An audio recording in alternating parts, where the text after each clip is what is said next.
Story title: Krishna और सुदामा की अमर मित्रता। कृष्ण और सुदामा की अमर मित्रता। जब बात सच्ची मित्रता की होती है तो श्री कृष्ण और सुदामा की कहानी एक अमर मिसाल बन जाती है।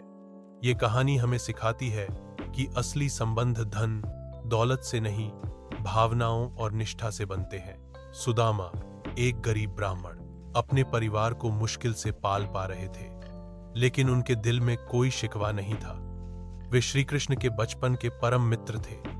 उनकी पत्नी ने आग्रह किया कि वे द्वारका जाकर कृष्ण से मिलें और कुछ सहायता मांगे। सुदामा अपने छोटे से झोपड़ी में वेदों का पाठ कर रहे थे। पत्नी बोली, प्रभु, क्या आप द्वारका जाकर अपने मित्र श्री कृष्ण से नहीं मिल सकते? शायद वो हमारी मदद कर सके।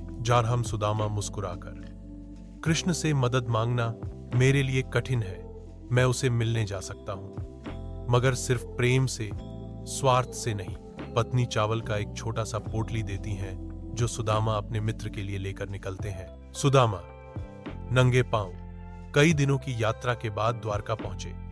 उनकी आंखों में उम्मीद नहीं थी, सिर्फ भक्ति थी। मोहल्लों के गार्ड उन्हें रोकते हैं। तुम कौन हो? क्या काम है? होजे सुदामा, मैं कृष्ण का बचपन का मित्र हूं, उनसे मिलना चाहता हूं। यह बात श्री कृष्ण तक पहुंचती है।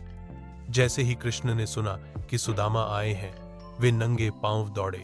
अपने मित्र को देखकर भाव विभोर हो उठे। कृष्ण रोते हुए, अरे सुदामा, तू कहां रह गया था मित्र? तूने मुझे इतनी देर क्यों की मिलने में? जरीहर सुदामा, माधव, तुमने तो मुझे पहचान ही लिया। दोनों गले मिलते हैं। कृष्ण स्वयं अपने हाथों से सुदामा के पांव धोते हैं।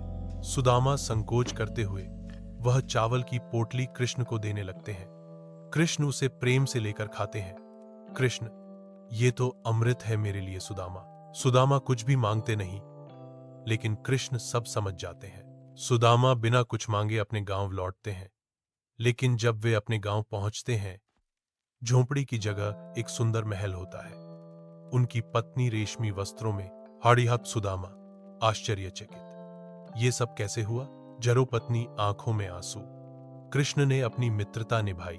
कृष्ण और सुदामा की मित्रता हमें ये सिखाती है कि सच्चा प्रेम कभी बदले की आशा नहीं करता, और जब श्रद्धा सच्ची होती है तो भगवान स्वयं आकर जीवन को संवारते हैं।